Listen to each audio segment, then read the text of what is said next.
I've never liked calling ahead to say when I'm arriving.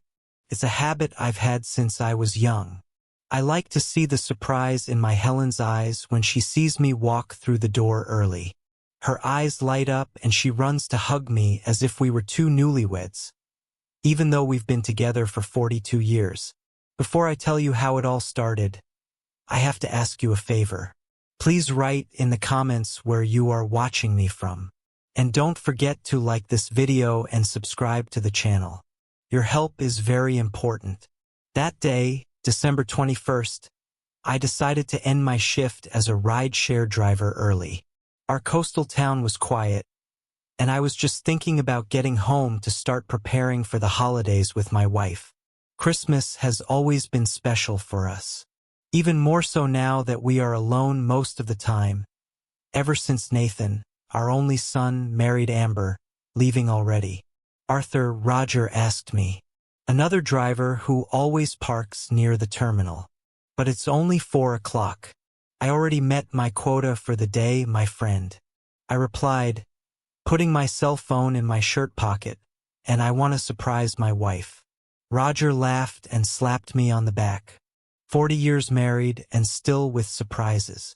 That's the way to do it, Arthur. I got into my car. 2016 Nissan Versa I bought a few years ago when I quit construction.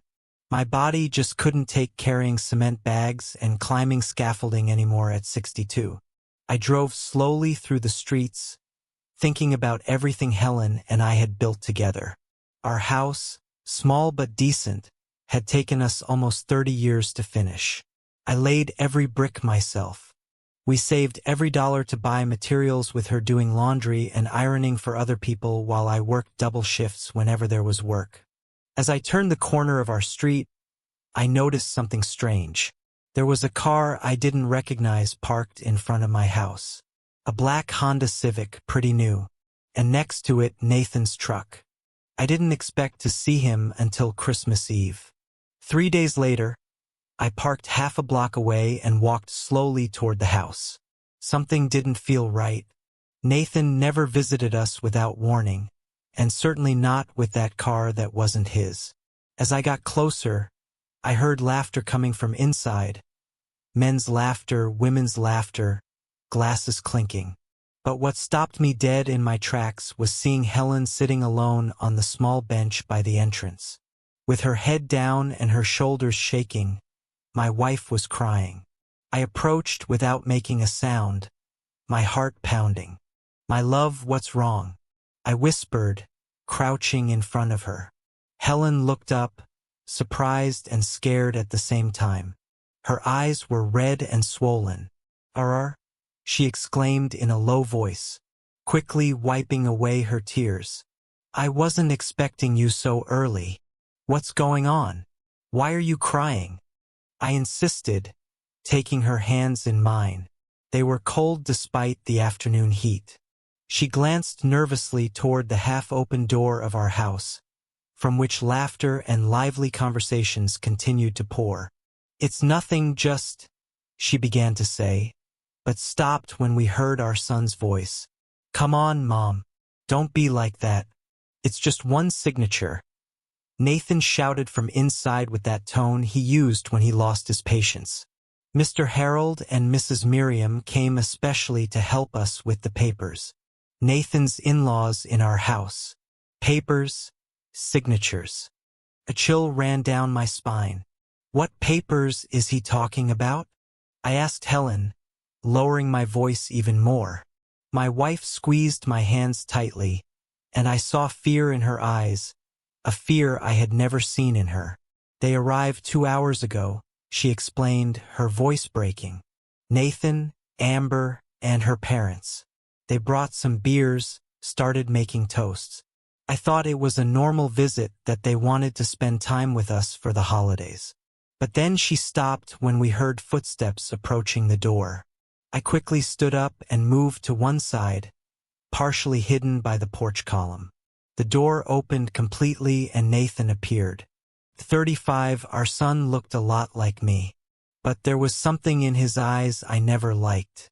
Something that became more noticeable when he met Amber and her family. "Mom, stop making this difficult," he said, not noticing my presence. "We just need you to sign the transfer and the power of attorney, and we'll all be calmer. The house will be safe with us. Not with you two who are already old."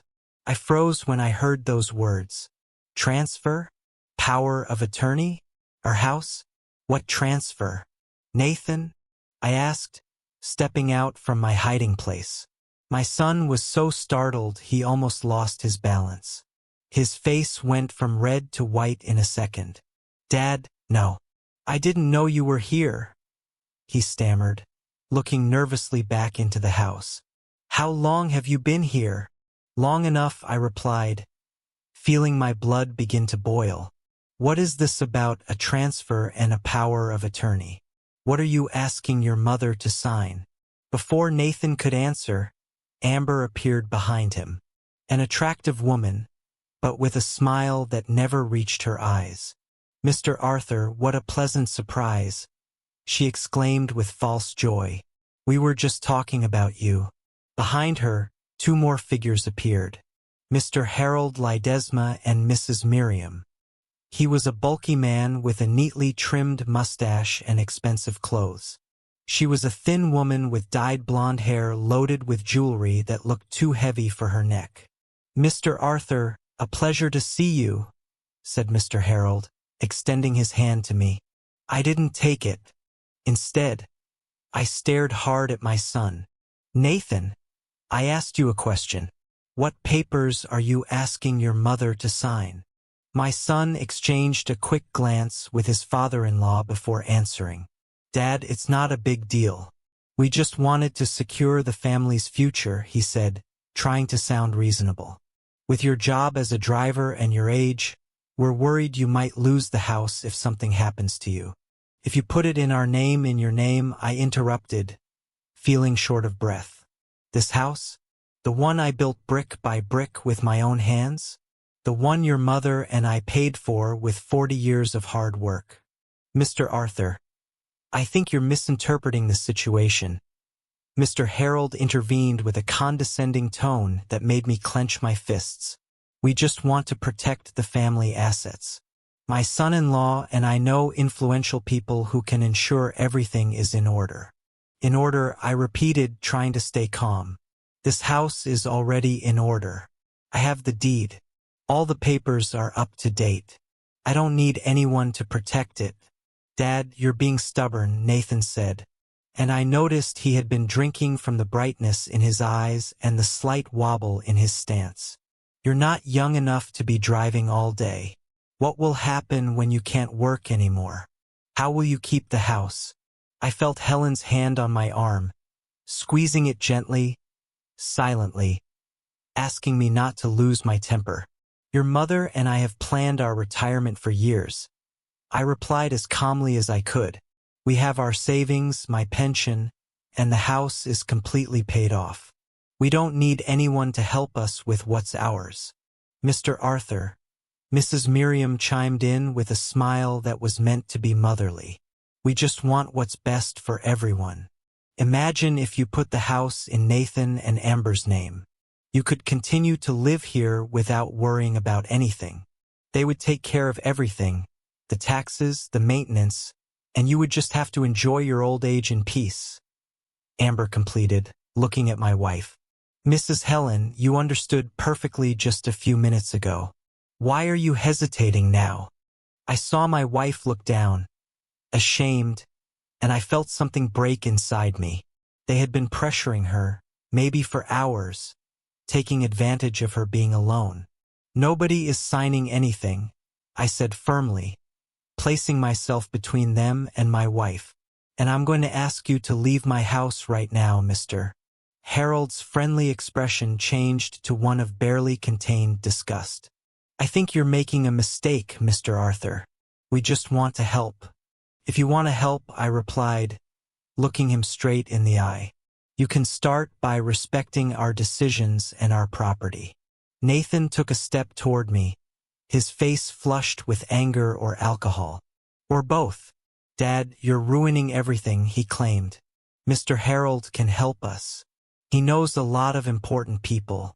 If the house is in our name, we can even get a loan to expand it so we can all live better. So that was it. They wanted to use our house, our only asset, as collateral for their business or their debts.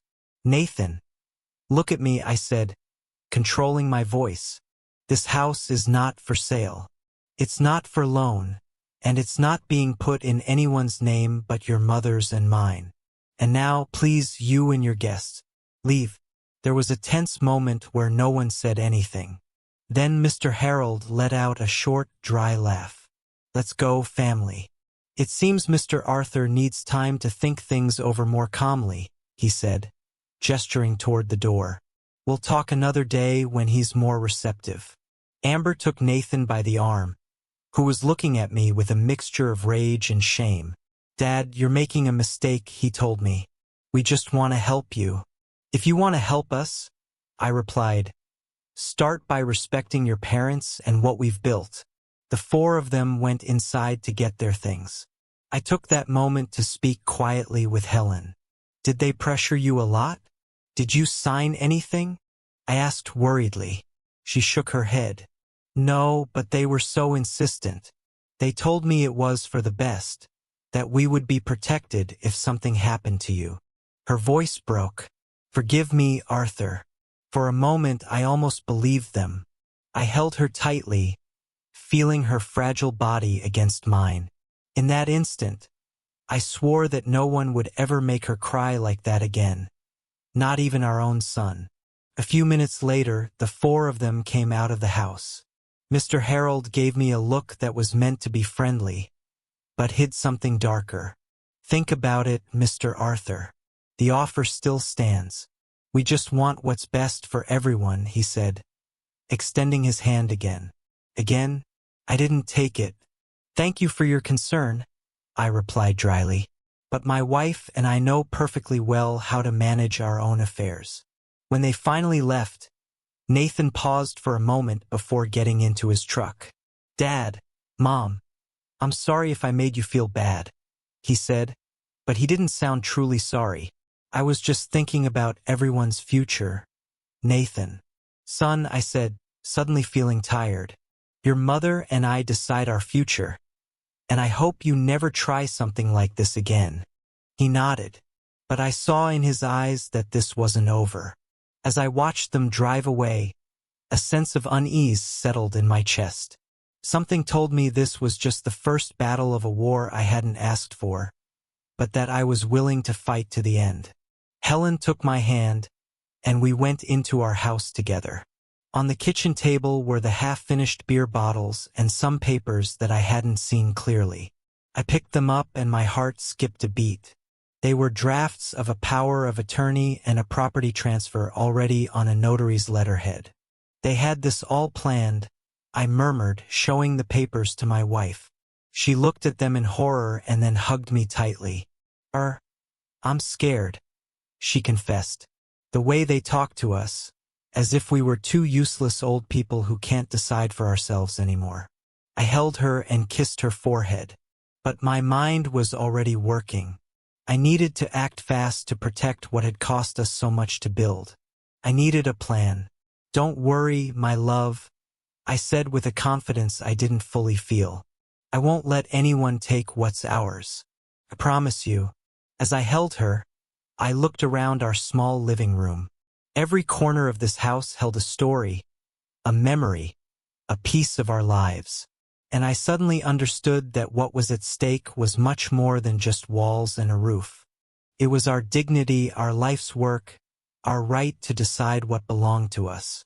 That night, while Helen slept uneasily beside me, I lay awake planning my next steps. I didn't know exactly what Nathan and the Ledesmas had in mind, but I was sure they wouldn't give up so easily, and neither would I. I remembered an old friend, Captain Arriaga, who now worked for the city police, and I also thought of Jessica Castida, a young lawyer who had helped a fellow driver with a similar problem. I would contact them first thing in the morning. This war was just beginning, and I had no intention of losing it. I barely slept that night, while Helen breathed restlessly beside me, My head wouldn't stop spinning, replaying what had happened over and over. The image of my son toasting with his in-laws while my wife cried outside burned inside me like acid. I got up before dawn and made coffee. With the hot cup in my hands, sitting at our small kitchen table, I picked up my cell phone and called Roger. Arthur, he answered, his voice sleepy. What's wrong? It's barely 5. I need a favor, my friend. Can you cover for me today? I have to take care of some urgent business. Of course, Arthur, he said after a brief silence. Is everything okay with Mrs. Helen? I'll tell you later, I replied, not wanting to go into detail. I owe you one, Roger. After hanging up, I felt Helen's hands on my shoulders. I hadn't heard her get up. Where are you going so early? She asked, pouring herself some coffee. To make sure no one takes what's ours, I replied, taking her hand. Trust me, my love. Helen looked at me intently, with those eyes that after 42 years still made me feel like she could read my every thought. Be careful, Arthur, she said finally. I know that look of yours. I smiled at her, though inside I felt a mix of anger and determination I hadn't felt in many years. I'm always careful, I assured her, getting up to give her a kiss. But this time, I'm not going to stand by and do nothing. My first stop was the municipal police station. The building, a single-story with peeling paint, was just beginning to show signs of life when I arrived. A couple of young officers were getting off their shift, their eyes red from the night watch. Mr. Arthur. I heard a familiar voice behind me. I turned around and there was Captain Arriaga. We had grown up together in the same neighborhood, though our paths diverged when he entered the police academy and I went into construction. Life brought us back together years later when our kids were in the same school. Martin. Good to see you, I said, shaking his hand.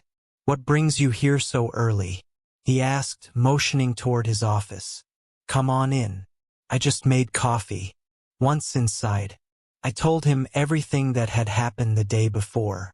His face hardened as my story unfolded. I know the Lismas, he said finally, leaning back in his chair. Mr. Harold acts like a big-shot businessman, but he has a reputation for taking advantage of people and what you're telling me about Nathan. He paused. Sorry to say it, Arthur, but your son has always looked for the easy way out. I wasn't offended. Martin was just telling the truth. What can I do? Martin? I'm afraid they'll come back and pressure Helen when I'm not here. Captain Arriaga rubbed his chin thoughtfully. Legally, I can't do much if they haven't committed a crime, he admitted. But I can send patrols to cruise by your house more often. And if they try anything, you call me immediately. I thanked him, but I knew I needed more than that. I needed legal protection. Do you know a lawyer named Jessica Castida? I asked. Mrs. Castida? Sure, she's good. Helps several colleagues with property and inheritance problems. Her office is near the market. After saying goodbye to Martin, I headed straight for the lawyer's office.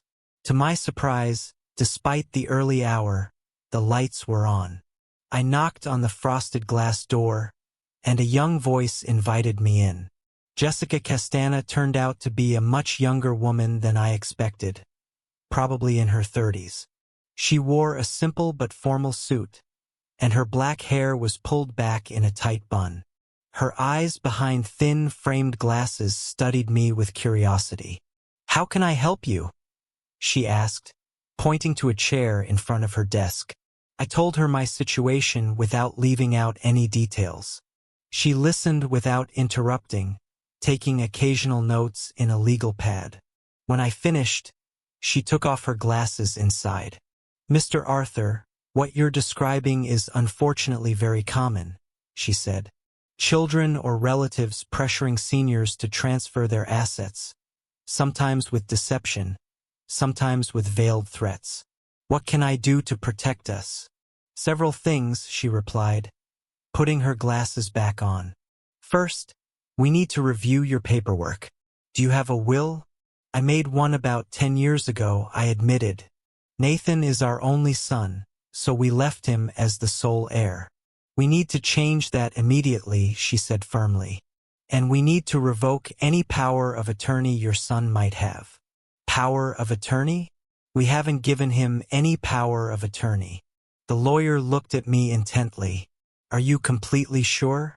Sometimes these documents are signed without fully understanding their implications. Your wife might have signed something without your knowledge. A chill ran down my spine. Helen had told me she didn't sign anything yesterday. But what about before? I don't know for sure, I admitted. I need to check. Let's do this, Jessica proposed, picking up her phone. I know all the notaries in town. I'll ask them to verify if there's any power of attorney in your son's or daughter-in-law's name. In the meantime, let's prepare a revocation of any existing power of attorney and a new will for the next 2 hours. Jessica drafted several documents while I provided her with all the necessary information about our assets besides the house. We had some modest savings and a small plot of land on the outskirts that we bought years ago for retirement. Mr. Arthur, I recommend putting the house in a trust, she told me as she finished typing. It's a legal structure that will protect the property even after you're gone, ensuring your wife can continue to live there for life. And after that, after you can establish who inherits, under what conditions, or even donate it to a cause you both value.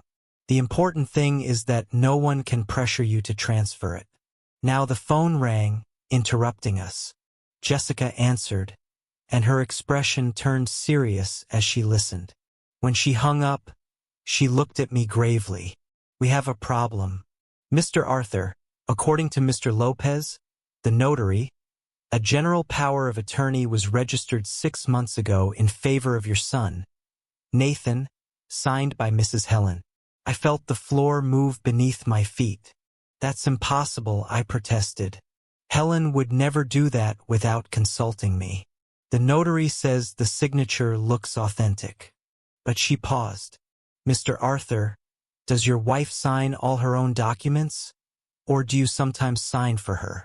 The question caught me off guard, but I understood its implication. Sometimes I sign for her. Yes, I admitted. Routine documents when she's busy or not feeling well. We have very similar signatures.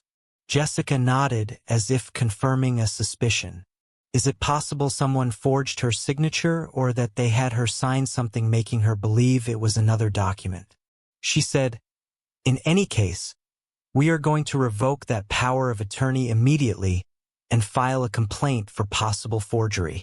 We spent the rest of the morning going from one notary's office to another, formalizing the revocation of the power of attorney and establishing the trust for our house. We also changed the will, stating clearly that any attempt at coercion or manipulation would automatically disqualify Nathan as an heir. It was almost noon when we finished. Before saying goodbye, Jessica gave me one last piece of advice. Mr. Arthur, you need to get proof of what your son and the Ledesmas are trying to do. If they pressure you again, record the conversation. We're in a one-party consent state, which means only one person needs to consent for the recording to be legal, and that person can be you. She showed me how to set up the recording app on my cell phone and how to activate it discreetly. Then she handed me a folder with copies of all the documents we had processed. Keep these in a safe place, and always carry a copy with you when you leave the house, she recommended. And if you need anything, call me anytime. I left the office feeling stronger but also sadder. I never imagined I would have to legally protect myself from my own son. As I drove back home, my cell phone rang. It was Helen. Arthur. Nathan just called, she said, her voice tense. He says he's coming over with Mr. Harold, that they have something important to show us. Don't open the door for them. I instructed her. I'm on my way now. I already told them I'm not alone, that Mr. S is here fixing the lock. I smiled despite the situation. My wife had been clever enough to invent a lie to keep them at bay. Mr. S was the neighborhood locksmith, a burly man respected by everyone. Well thought, "My love, I'll be there in 10 minutes." I sped up as much as I could without breaking the traffic laws. When I got home, I saw Nathan's truck parked in front of our door and next to it, Mr. Harold's black Honda Civic. I felt my pulse quicken as I parked my car. Before getting out, I remembered Jessica's advice and activated the recording app on my cell phone. I put it in my shirt pocket, making sure the microphone wasn't blocked. When I entered the house, I found a tense scene. Helen was standing by the kitchen, clearly uncomfortable. Nathan and Mr. Harold were sitting at the table with several papers spread out in front of them. There was no sign of Amber or Mrs. Miriam. "Dad, good thing you're here," Nathan said, standing up. "I was just explaining to Mom that we're worried about you." "Worried?" I asked, walking over to Helen and taking her hand. "About what exactly?" Mr. Harold cleared his throat. "Mr. Arthur, I think you misunderstood us yesterday. We don't want to take anything from you. On the contrary, we want to protect you." "Protect us from what?" I insisted. Nathan exchanged a look with Mr. Harold before answering. "Dad, you don't know this, but there are people who take advantage of the elderly. Scammers, abusive neighbors." He paused dramatically. "Even the government can seize properties if they aren't properly protected legally." It was such a blatant lie. I almost laughed, but I held back. I wanted to see how far they would go. "And how exactly are you going to protect us?" Mr. Harold pushed some papers toward me. "It's very simple. If the house is in the name of a corporation that we control, no one can touch it. You will continue to live here, of course, but legally. You will be safer." I took the papers and glanced over them. It was a sales contract disguised as asset protection with clauses so abusive they would make a loan shark blush. "And you prepared this, Mr. Harold?" I asked, keeping my voice neutral. "A lawyer friend of mine," he replied proudly. "He's very good. He manages the assets of several important families in our state." "I see," I said, leaving the papers on the table. "And my son agrees with this completely, Dad." Nathan chimed in. "It's for the good of everyone. Besides, Mr. Harold has offered me a position in his company if we finalize this arrangement, an important position with a good salary." So there it was. The real reason my son was willing to strip us of our home, a job with his father-in-law, probably the first one he would ever have to actually work hard at. "Nathan, son," I said, measuring each word, "how long have you been out of work?" His face darkened. "I'm not out of work, Dad. Time between jobs. Besides, I've been helping Mr. Harold with some business." "What business exactly?" I pressed. Mr. Harold intervened before Nathan could answer. "Real estate projects mainly," he said vaguely. "There's a lot of potential in this town, especially in areas like this that are starting to increase in value." Another piece of the puzzle fell into place. They didn't just want our house. They were probably planning to eventually sell it to developers, taking advantage of the fact that our neighborhood was starting to attract tourists and outside buyers. "I understand perfectly," I said, surprising them with my conciliatory tone. "You're right. We have to protect the family assets." I saw a flash of triumph in Mr. Harold's eyes, and Nathan visibly relaxed. "I'm glad you understand, Dad," my son said, smiling for the first time. "Of course," I continued. "In fact, I just came from doing exactly that, legally protecting what's ours." I showed them the folder Jessica had given me and took out some of the documents. "This morning, Helen and I put our house into an irrevocable trust," I explained. "And we also revoked the power of attorney that my wife supposedly gave to Nathan 6 months ago." Nathan's smile vanished, and Mr. Harold stiffened. "What have you done?" my son asked, incredulous. "What I had to do. Protect what's ours?" I replied firmly. "Oh, and by the way, We also filed a complaint for possible signature forgery. Miss Castana is handling everything. Mr. Harold stood up abruptly, gathering his papers. I don't think you're thinking clearly, Mr. Arthur, he said, trying to maintain his friendly tone, but with a note of threat in his voice. We could have reached an agreement beneficial to everyone. There is no agreement that involves taking our house that could be beneficial to everyone, I replied. And now I'm going to ask you to leave my property. Nathan looked at me with a mix of anger and surprise. Dad, you're making a serious mistake. Mr. Harold is just trying to help us. No, Nathan, you're the one making the mistake, I told him, feeling a deep sadness. And I hope one day you realize it. This isn't over, Mr.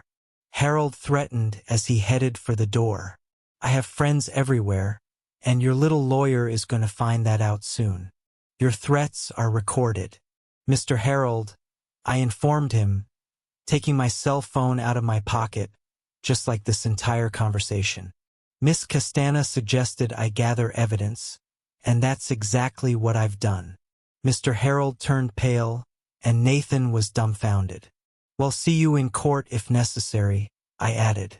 But I assure you, you will not succeed in taking away what we've built with so much effort.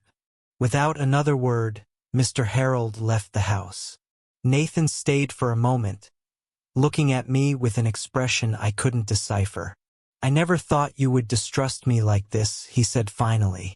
I'm your son, and precisely because you are my son. It hurts me what you're doing, I replied, but I'm not going to allow it. Nathan, for your own good and for ours. When they finally left, Helen came over and hugged me tightly.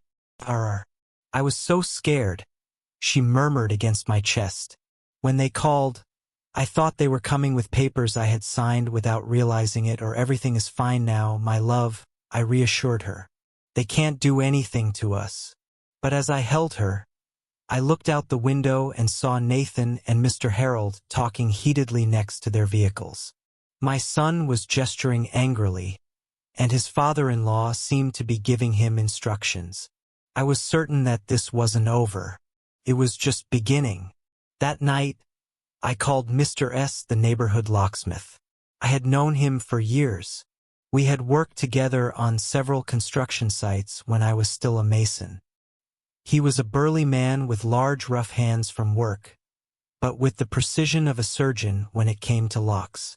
Change all the locks right now? He asked, surprised when I explained what I needed. Yes, it's urgent. There was a moment of silence on the other end of the line. Problems with the kid? He finally asked. I wasn't surprised he guessed. In neighborhoods like ours, rumors spread faster than water in a rainstorm. Something like that, I admitted. I'll explain when you get here. An hour later, Mr. S. was at our door with his toolbox. While he worked on the main lock, I told him what had happened, omitting only the most painful details. It's not the first case I've seen. Mr. Arthur, he commented as he dismantled the door's mechanism. Last month, I changed the locks for Mrs. Herman because her nephew stole her pension twice. And what happened? Well, the kid came in a rage, threatening to break down the door. I had to call the police. He paused to adjust a piece. He hasn't been back since. I think he lives in the next town over now. While Mr. S. continued to work, Helen made coffee. When we sat at the small kitchen table, she gripped my hand tightly. Arthur, do you think Nathan will try to force his way in? She asked. Worry etched on her face. Before I could answer, Mr. S. spoke up from the doorway. Don't you worry, Mrs. Helen. These new locks are impossible to force. And besides, he pulled what looked like small, lighter-eyes cameras from his pocket.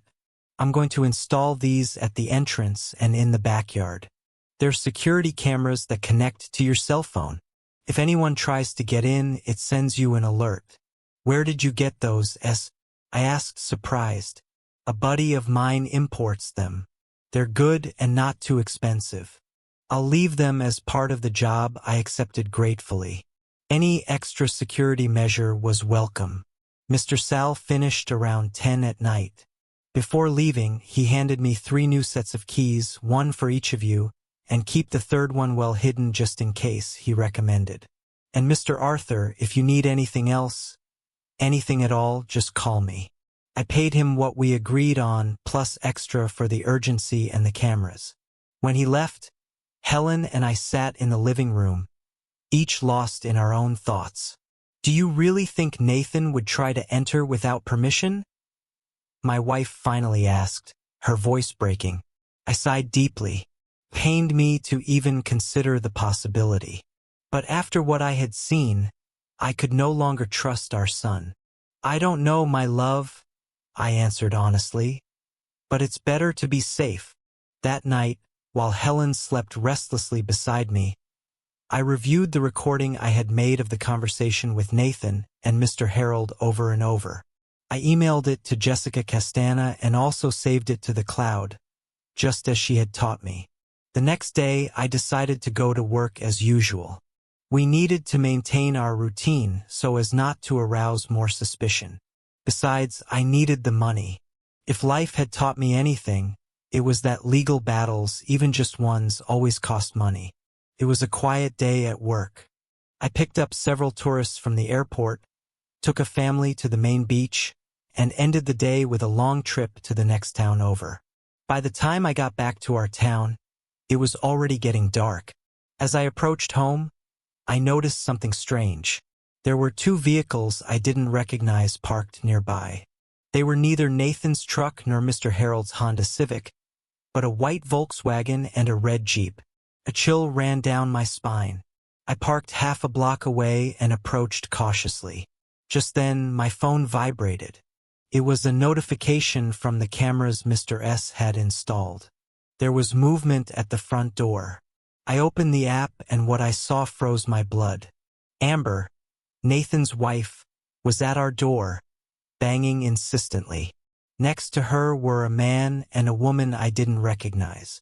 The woman was carrying a briefcase that looked like it held documents. I quickly called home. Helen answered on the second ring. Where are you? She asked, her voice anxious. I'm near the house. I see Amber is at the door with more people. Who are they? She says it's a social worker and a doctor, that they're here to evaluate her voice broke, our mental capacity to handle our affairs. She says Nathan is worried about us, raged over me. So that was their new strategy. Try to declare us incompetent. Don't open the door for them. No matter what, I told her firmly. And call Miss Castana right now. The number is in the notebook by the phone. Tell her exactly what's happening. I already did, Arthur. She told me not to let them in and that she's on her way. I smiled despite the situation. My Helen had always been quicker and smarter than people assumed. Well done, my love. I'm gonna call Captain Arriaga, too. I'll be there in 5 minutes. I hung up and immediately dialed Martin's number. To my relief, he answered right away. Is everything okay? Martin, there are people at my house trying to force their way in. They claim to be a social worker and a doctor, but they don't have an appointment and we didn't call them. I think my son is behind this. I'm on my way right now, he said without hesitation. Don't do anything until I get there. But I couldn't just wait. I moved closer, close enough to see what was happening, staying hidden behind a tree on the corner. Amber was still banging on the door harder each time. Mrs. Helen, we know you're in there, she shouted. We just want to help you. If you don't open up, we'll have to call the authorities. It was then I noticed the man was filming everything with his cell phone. They were creating evidence that we weren't cooperating, probably to use against us later. I couldn't hold back any longer. I stepped out from my hiding place and approached with firm steps. Can someone tell me what you're doing on my property? I asked, my voice loud and clear. The 3 of them turned, surprised. Amber recovered quickly and put on her best fake smile. Mr. Arthur, good thing you're here. I'd like you to meet Miss Monica Vega, a social worker. and Dr. Ramirez. They're here to do a routine evaluation. Routine evaluation? I repeated, incredulous. Ordered by whom? Because neither my wife nor I have requested such a thing. The supposed social worker took a step forward. She was a woman in her 40s with a formal suit and a serious expression that seemed rehearsed. Mr. Arthur, your son Nathan has expressed concern for your well-being. As part of the protocol, we must conduct an evaluation to ensure that. What government agency are you from? I interrupted, noticing she wasn't wearing any visible identification. The woman seemed taken aback for a moment.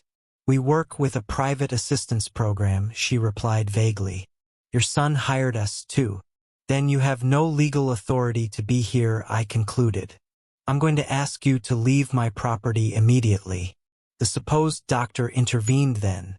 Mr. Arthur, we understand your concern, but it's for your own good. We just want to verify that both you and your wife are in a condition to manage your affairs. It's standard procedure for people your age. Indignation was consuming me, but I forced myself to stay calm. I didn't want to give them material they could use against me. Doctor, what did you say your name was? I asked. Ramirez. Dr. Philip Ramirez, he replied, though I detected some uncertainty in his voice. And your medical license? Dr. Ramirez.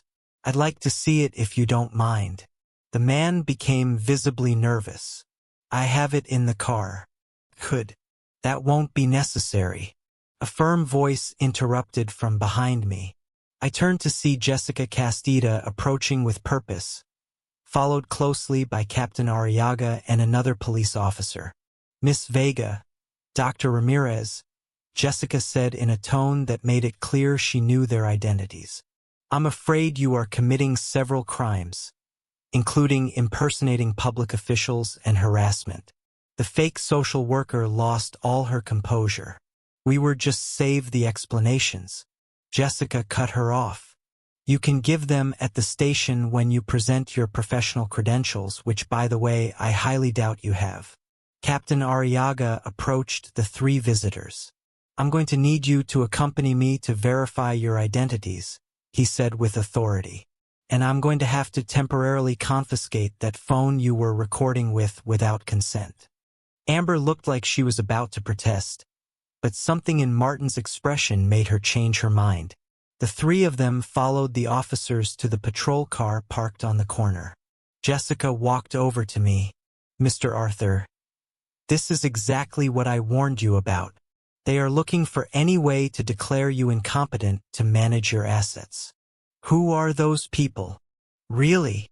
I asked, watching the three get into the patrol car. The woman works for a law firm known for shady inheritance cases. The man, I'm not sure, but I doubt he's a doctor.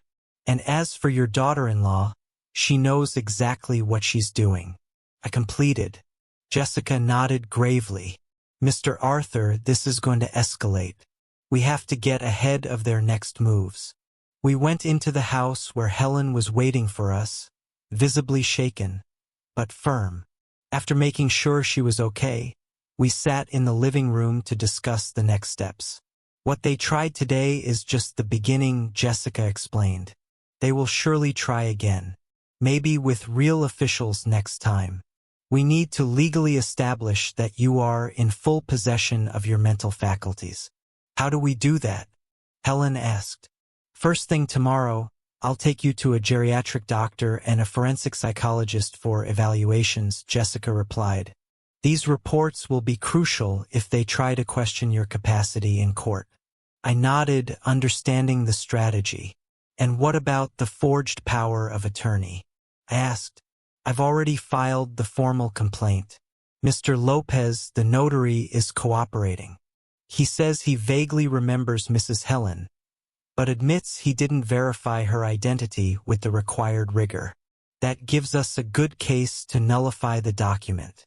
Then Jessica took some papers from her briefcase and spread them on the table in addition to the trust we've already established.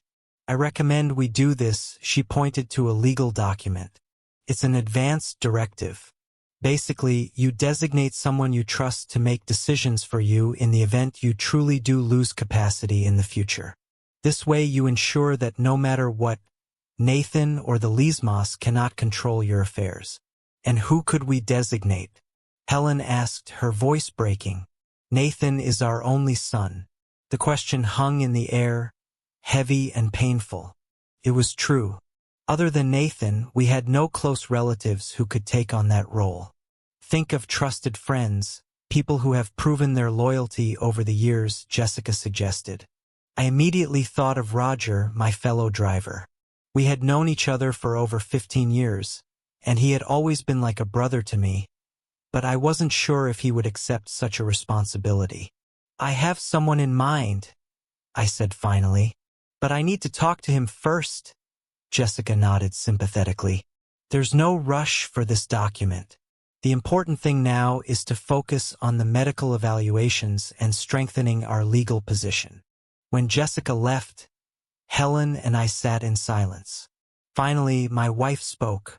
I never thought it would come to this, she said with tears in her eyes, legally protecting ourselves from our own son. I held her tightly, feeling her pain as if it were my own, because it was. Me neither, my love, I admitted. But we have no choice. Nathan has made his decision and we have to protect ourselves. How did we get here? She wondered aloud. We raised him as best we could. We gave him values and education. It's not your fault or mine, I assured her, though deep down I wondered if we had failed somewhere. Nathan chose his path when he met the Lismos. They changed him, or maybe they just brought something to the surface that was already there. Helen murmured. I had no answer for that. I could only hold her tighter as the evening shadows lengthened in our small living room. The next day, just as Jessica had planned, we went to see the geriatrician and the forensic psychologist. Both professionals were thorough in their evaluations, asking us questions about our daily lives, our finances, our memory, and our ability to make decisions. To my relief, both concluded that we were in perfect mental condition to manage our affairs. It's clear that you are both not only lucid, but perfectly capable of understanding complex situations and making informed decisions. The psychologist, a Kindle-looking older man, told us, I will include that in my report. On the way home, I stopped at the spot where we rideshare drivers used to gather between trips. I needed to talk to Roger. I found him drinking coffee, leaning against his car, waiting for a new ride request. Arthur, he greeted me with a smile. How's everything going? Did you resolve your issue? More or less, I replied, sitting next to him on a cement bench. Actually, that's what I wanted to talk to you about. I told him everything that had happened from the initial scene with Nathan and his in-laws to the forced evaluation attempt the day before.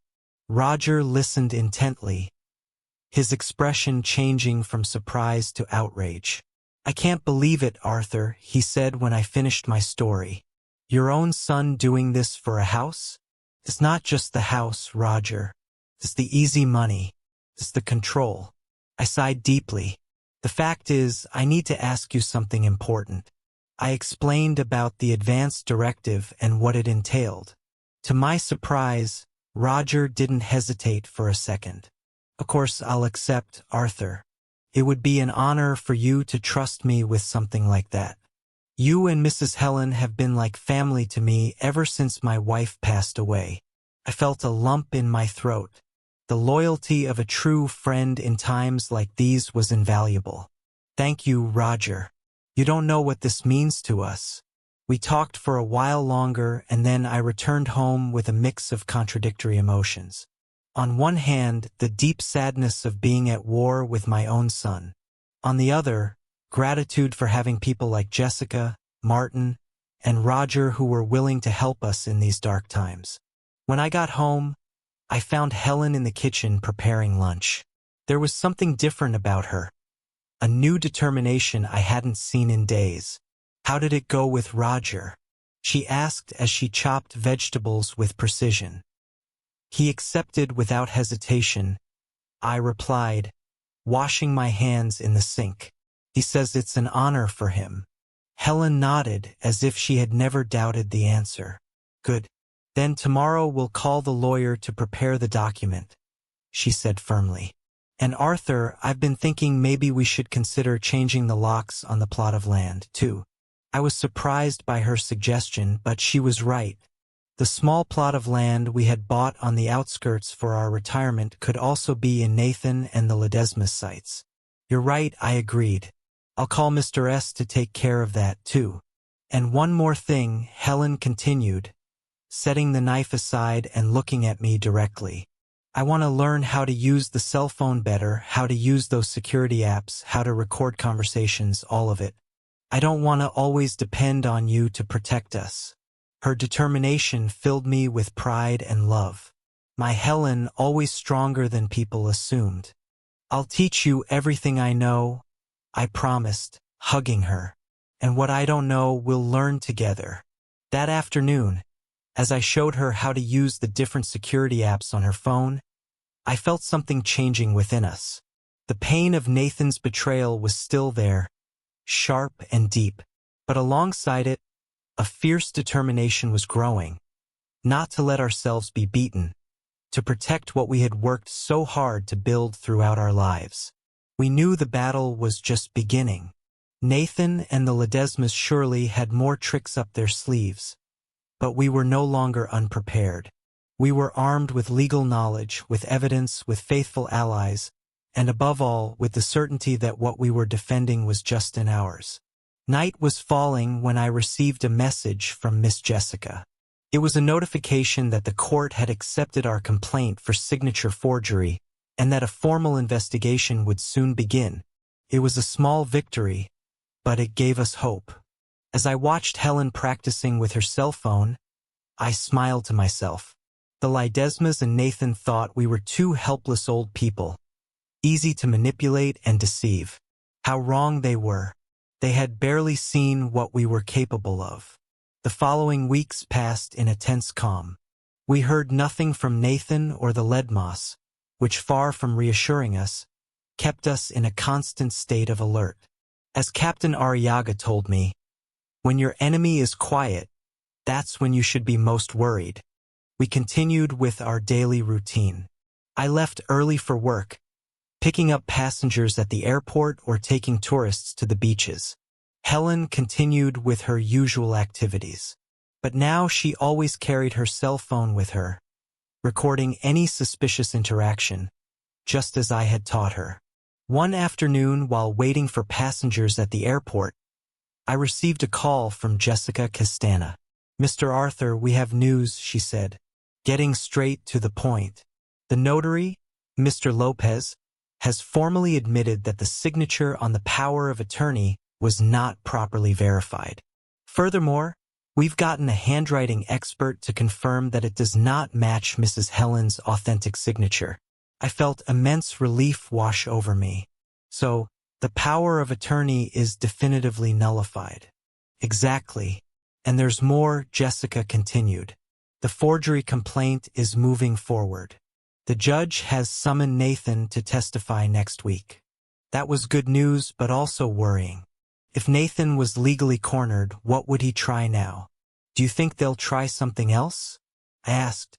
There was a brief silence on the other end of the line. Mr. Arthur, people like the Ledesmas don't give up easily, she replied cautiously. They've invested time and resources in this. They are probably planning their next move. After hanging up, I called Helen to tell her the news. To my surprise, she didn't answer. That wasn't like her, especially now that she was so vigilant with her phone. I called again. Nothing. A feeling of alarm began to grow inside me. I led the ride I was waiting for and drove at full speed toward home during the drive. I tried calling her several more times, but she still didn't answer. I also called Mr. S., Roger, even Captain Arriaga, but none of them had seen Helen that day. As I turned onto our street, I saw something that froze my blood. Nathan's truck was parked in front of our house, and next to it, Another vehicle I didn't recognize. I parked at a distance and approached cautiously. Just then, my phone vibrated. It was an alert from the security cameras. I opened the app and saw images of Nathan, Amber, and another person I didn't know entering our house. Helen was with them, but something didn't seem right about her. She was moving slowly. I immediately called Captain Arriaga. "Martin, they're in my house. Nathan and other people. Something's not right with Helen."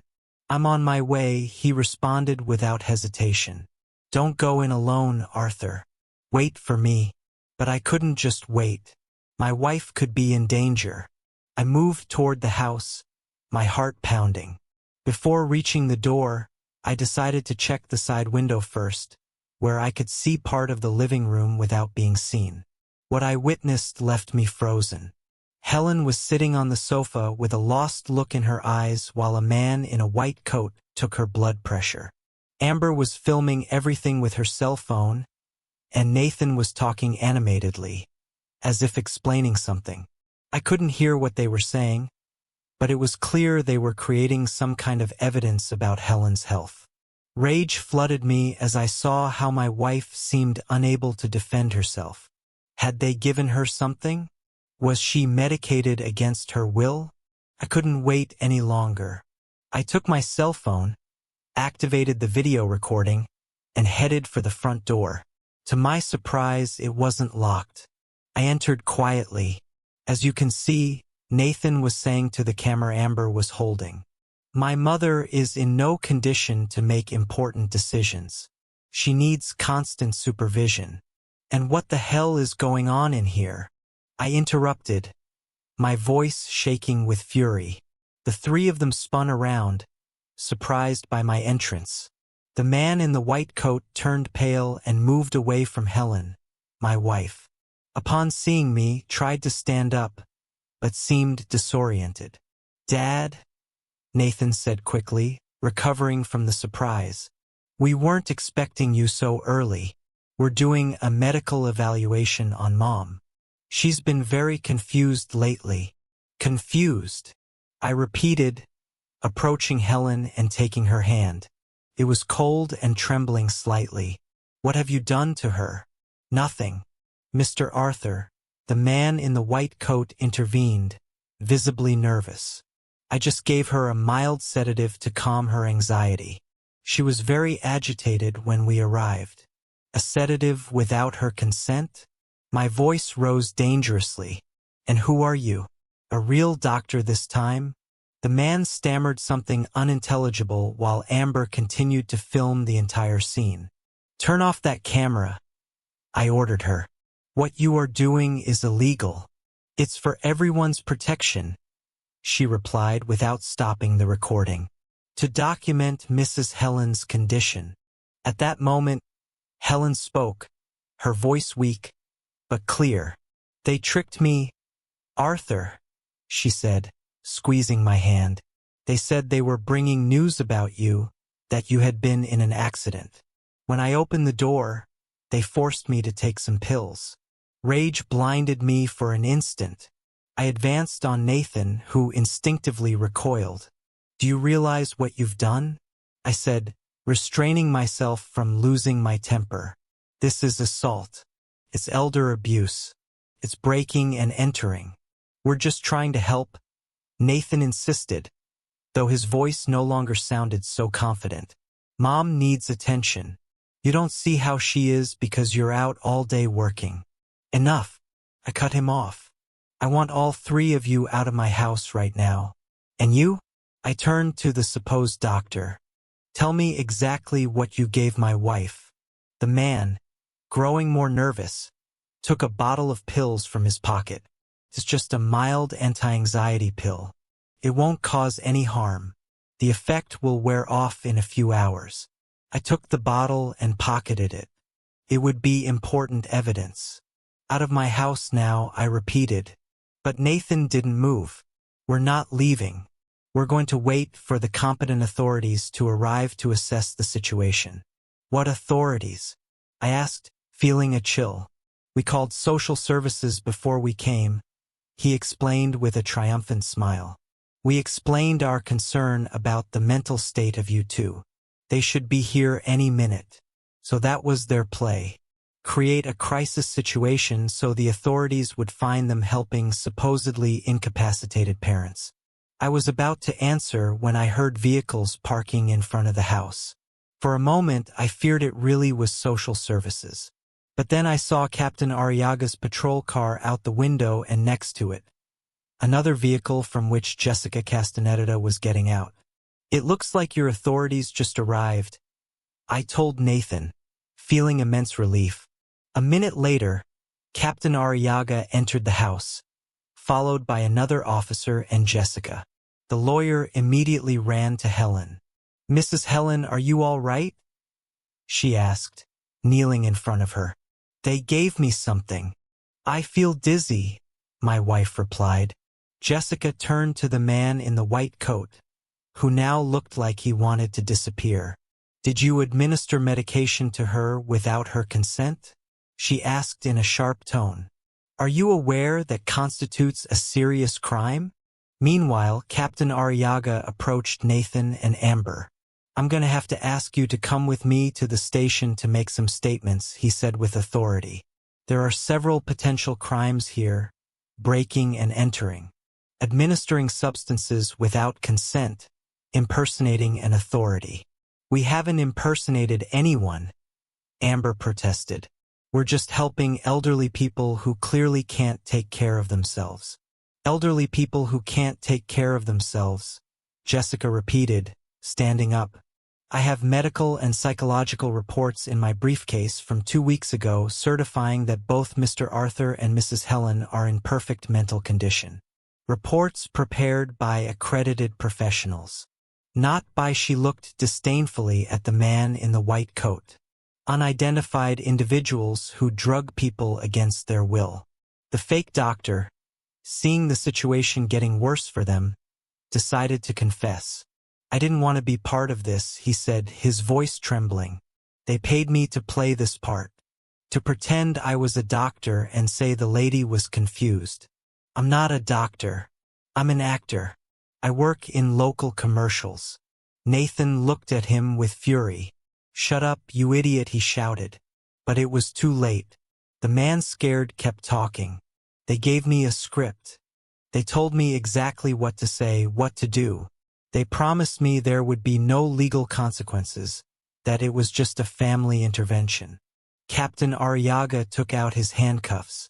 All of you are coming with me to make a statement. Then we'll decide on the charges. It was then that Nathan, seeing himself cornered, completely changed his attitude. His face transformed, showing a desperation I had never seen in Dad. Please, he pleaded, approaching me. You have to understand. Mr. Harold got me into this. He told me if we didn't get the house, he would fire me, take everything from me. I owe him a lot of money. Dad, I'm desperate. I looked at him with a mixture of sadness and disappointment. And your solution was to try and take away the only thing we have, to drug your mother, to try and declare us incompetent. I didn't think it would go this far, he said with tears in his eyes. Mr. Harold kept pressuring me. He said if I didn't get the house, he would make my life impossible. That he knows people. That he can ruin me. Nathan. Captain Arriaga interrupted him. You can declare all of that formally at the station. Let's go. I watched as they handcuffed my son and led him out of the house along with Amber and the fake doctor. I never imagined it would come to this. Jessica stayed with us while a real doctor called by Captain Arriaga examined Helen. Fortunately, the sedative they had given her was relatively harmless and the effects were beginning to wear off. Mr. Arthur, Jessica said to me as we waited in the kitchen. The situation has become very complicated for Nathan and the Leesmas. This goes beyond a family dispute over property. They have committed serious crimes. I nodded, feeling an enormous weight on my shoulders. What will happen now? It depends partly on you, she replied. You can press formal charges for all the crimes committed, which would likely result in prison sentences, especially for Nathan and the Ledesmas who orchestrated all of this. The thought of seeing my son in prison, as furious as I was with him, broke my soul. And if we don't press charges, Jessica looked at me with understanding. That's also an option. But I'm afraid that if there are no serious consequences, they might try again in the future. People like the Ledesmas don't stop easily. I spent a sleepless night sitting by the bed where Helen slept, now fully recovered from the sedative. As I watched her breathe peacefully, I reflected on everything that had happened and what we should do.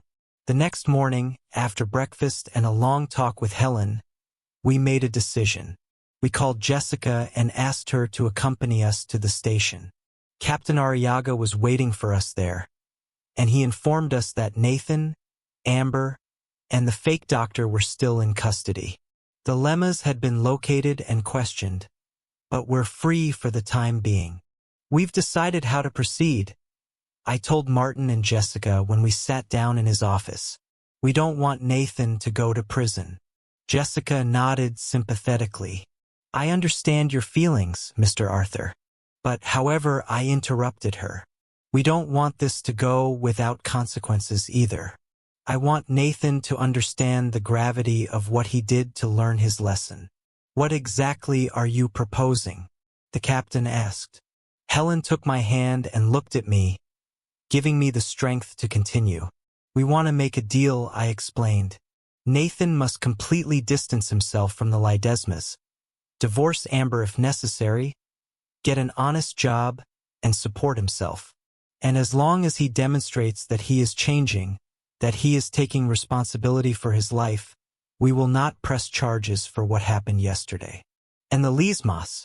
Jessica asked. We do want to proceed legally against them, Helen affirmed firmly. They are the real culprits in all of this. They manipulated our son. They pressured him. They turned him into what he is now. Jessica and Captain Arriaga exchanged glances. I can arrange a meeting with the DA's office, Jessica said finally. But we will need Nathan to cooperate to testify against the Ledesmas without his testimony. It will be difficult to prosecute them effectively. I'll talk to him, I said. I'll explain the situation. An hour later, I was sitting across from Nathan in a small room at the station. He looked haggard with deep dark circles under his eyes and an expression of total defeat. Dad, he began as soon as he saw me. I listened to me carefully. Nathan, I interrupted, your mother and I have decided not to press charges against you under certain conditions. I explained in detail what we had agreed upon. His separation from the Ledmas, the need to find an honest job to support himself, and most importantly, I added, we need you to testify, to tell everything you know about the Ledmas, about how they pressured you, about their plans for our house, everything. Nathan looked at me with a mixture of surprise and relief. I'm not going to jail. No. If you meet these conditions, I replied, but understand something, Nathan. This is your last chance. If you ever try anything like this again, if you betray us again, there will be no more mercy. I watched his tears begin to run down his face. I'm so sorry, Dad, he said, his voice breaking. I got carried away. Mr. Harold promised me so much. An important job, money, recognition, everything I always wanted without really having to work for it. That's the root of the problem, son, I said, feeling a mixture of sadness and compassion. You've always looked for the easy way out. But life doesn't work that way. What's gained without effort isn't valued. He nodded slowly, as if he finally understood. I'll testify. I'll tell them everything, he promised. I'll tell them how it was Mr. Harold who planned everything from the beginning. How he pressured me. How they forged Mom's signature. Good, I said, getting up to leave. Miss Castaneda will be here soon to take your formal statement. When I was about to leave, Nathan called out to me. Dad, he said, his voice trembling. Do you think you and Mom will ever be able to forgive me? I stopped at the door without turning to look at him. Forgiveness is earned. Nathan. With actions, not with words, I replied. Show us you've changed. Then we'll talk about forgiveness. The following weeks were intense. With Nathan's testimony and the evidence we had gathered, the DA's office was able to prosecute the Leesmas for multiple crimes: forgery of documents, attempted fraud, coercion, accessory to administering substances without consent, among others. Nathan, just as he had promised, completely distanced himself from them. He moved into a small apartment on the other side of town, and with Roger's help, got a job as an administrative assistant at the transport cooperative. Amber, seeing her husband testify against her parents, immediately filed for divorce and returned to her family's home. The rumors were that Mr. Harold had lost several important contracts after his reputation was tarnished by the court case. Helen and I continued with our lives, more united than ever after this ordeal. The house, now protected by the trust we had established, continued to be our refuge, the symbol of a lifetime of honest work and sacrifice. Months passed before we agreed to see Nathan again. It was a brief, awkward meeting in a neutral coffee shop. He told us about his job, about how he was learning to stand on his own 2 feet for the first time in his adult life. It's not easy, he admitted, but I feel like I'm finally doing the right thing. There was no big emotional reconciliation, no movie-like hugs, just a tentative, fragile beginning of rebuilding. The road to forgiveness would be long and difficult. Over time, the visits became more frequent. Nathan never lived with us again. He never fully regained our trust. But little by little he began to show with actions, not words, that he had learned his lesson, that he understood that an inheritance is not a right, but something earned with years of character in action. As for the Leesmas, justice ran its course. They didn't receive prison sentences, but they did get substantial fines and legal restrictions that significantly limited their business activities. One afternoon, while Helen and I were drinking coffee on our small porch, watching the sunset over our town, she took my hand and looked at me with those eyes that after more than 4 decades together were still my anchor and my north. You know, Arthur, sometimes I think all this had to happen, she said. Maybe Nathan needed to hit rock bottom to find his way. Maybe, I replied, gently squeezing her hand. I just regret that we had to suffer so much in the process. Suffering builds character, she said with that quiet wisdom that always defined her. The important thing is that, in the end, we all learned something. Nathan learned about consequences and responsibility. And we learned that we are stronger than we thought. I completed. She nodded, resting her head on my shoulder. And that what we built together, no one can take away from us, not even our own sun. The sun was setting on the horizon, painting the sky orange and purple. Our house, modest but decent, stood firm behind us, a silent witness to a shared lifetime of struggles and triumphs, of disappointments and renewed hopes. And as I held Helen, I understood that that was what truly mattered. Not the walls, not the deed, but what we had built together. A life of honesty, of hard work, of unbreakable love. That was our true legacy.